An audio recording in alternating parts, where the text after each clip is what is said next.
One of the biggest misconceptions people have about mental health and mental illness is what we see in the media. So, for instance, we might see movies that depict people with mental illness as freaks, as monsters. Stigma. People making mistakes. People sadly looking at a person who is ill and making a very, very poor choice on what's going through that person, or believing that somehow it's contagious when it's not. I think society, there continues to be misconceptions regarding people affected by mental illness. But I think there's also been several changes in the past several years. We really see people who are severely impaired and affected by mental illness. So people who have psychotic disorders, schizophrenia, severe depression, bipolar. Let me see, it goes back to a long time ago. I used to be in music. I was doing okay for a while when I worked in music in Montreal. But then later on, I ended up living on the streets. I became an alcoholic for a while. And I attempted suicide once. My life was really messed up, you know. And then I later on just kind of got fed up of everything and started looking for help. The only thing I know of is like the Mental Health Authority, I guess, of British Columbia or something like that. I wouldn't really know actually where to go, yeah. Honestly, I don't. I don't know any services at all. I used to live on the street in Vancouver, and I was one day taken to the hospital, and I ended up from the hospital with an offer to move to a boarding home. So when I got in the boarding home, they had said, you know, we have a place that we send everybody to, and it was Pathways. And that was my first time finding out about Pathways. Services that Pathways Clubhouse provides includes a variety of different things. Everything operates around the workday. So when you come into the clubhouse, you'll see that members and staff are working side by side in the operations.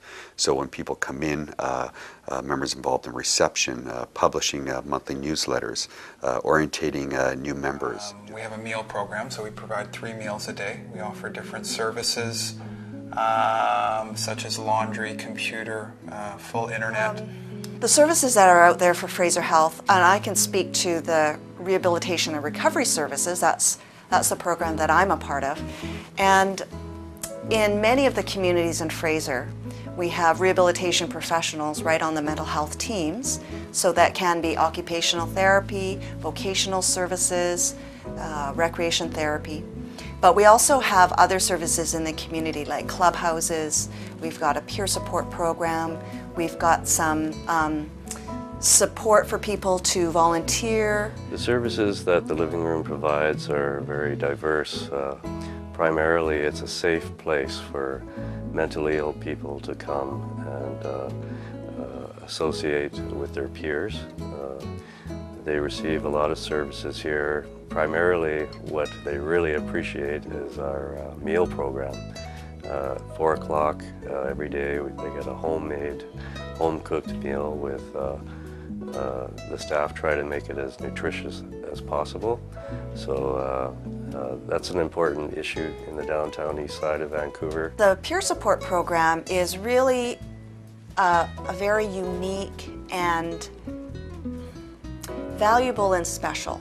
And the unique part of a peer support program is that peer support workers have personal experience with mental health issues. So whereas I think all of the other staff, people may or may not have experienced that personally, peer support workers come with that. So when they're working with their clients, they come as an equal. Supported housing is one of them, supported housing. The part-time work you can get, the TP jobs, that helps a lot. Then I have a part-time job now, so I've been doing that for about a month and a half. work at one of the TP jobs, you know, at a dance studio, and it's an hour and a half, 4 days a week, part-time work there. So that takes up more of my time now than it used to. I think, you know, bringing awareness to mental health issues is important. But I think the main thing with any disability, any illness, is to get to know the person as a person and to treat people like people. I think that's the main thing that we need to remember. What I really like about the Clubhouse community too is that it's not just in Richmond. We're part of this international movement around the world. There's over 400 clubhouses around the world and in 28 different countries. And even though they might operate differently, they have the same belief system. You know, treat a person as a person first, creating opportunities for a person's recovery, whatever it might be.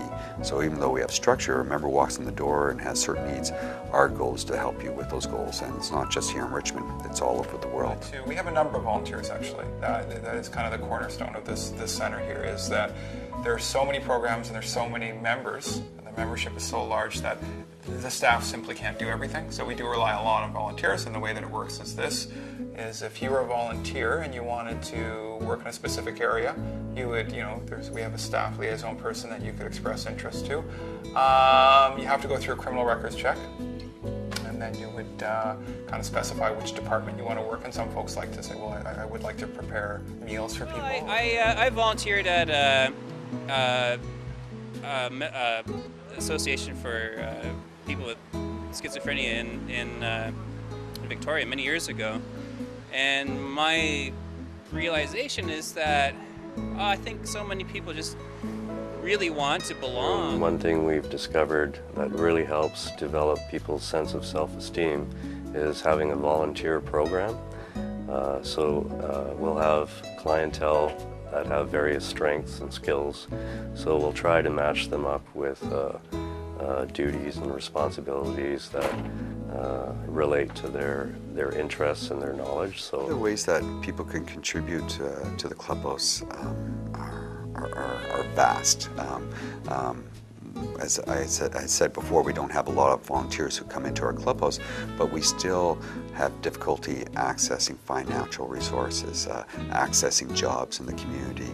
Well, I think one of the big things, I know this is a motherhood statement, but I think what people just in general can help with is to understand more about mental illness, because it affects so many of us in our lives, whether it's ourselves personally, our friends, our co-workers, people we may not think of have had a mental health issue. So the more that we can understand what is a mental illness, what are some of the issues that people experience, and to learn about it, talk about it with your friends, with your families, what's going on, what's happening. I think that is really the main thing that we need people to do.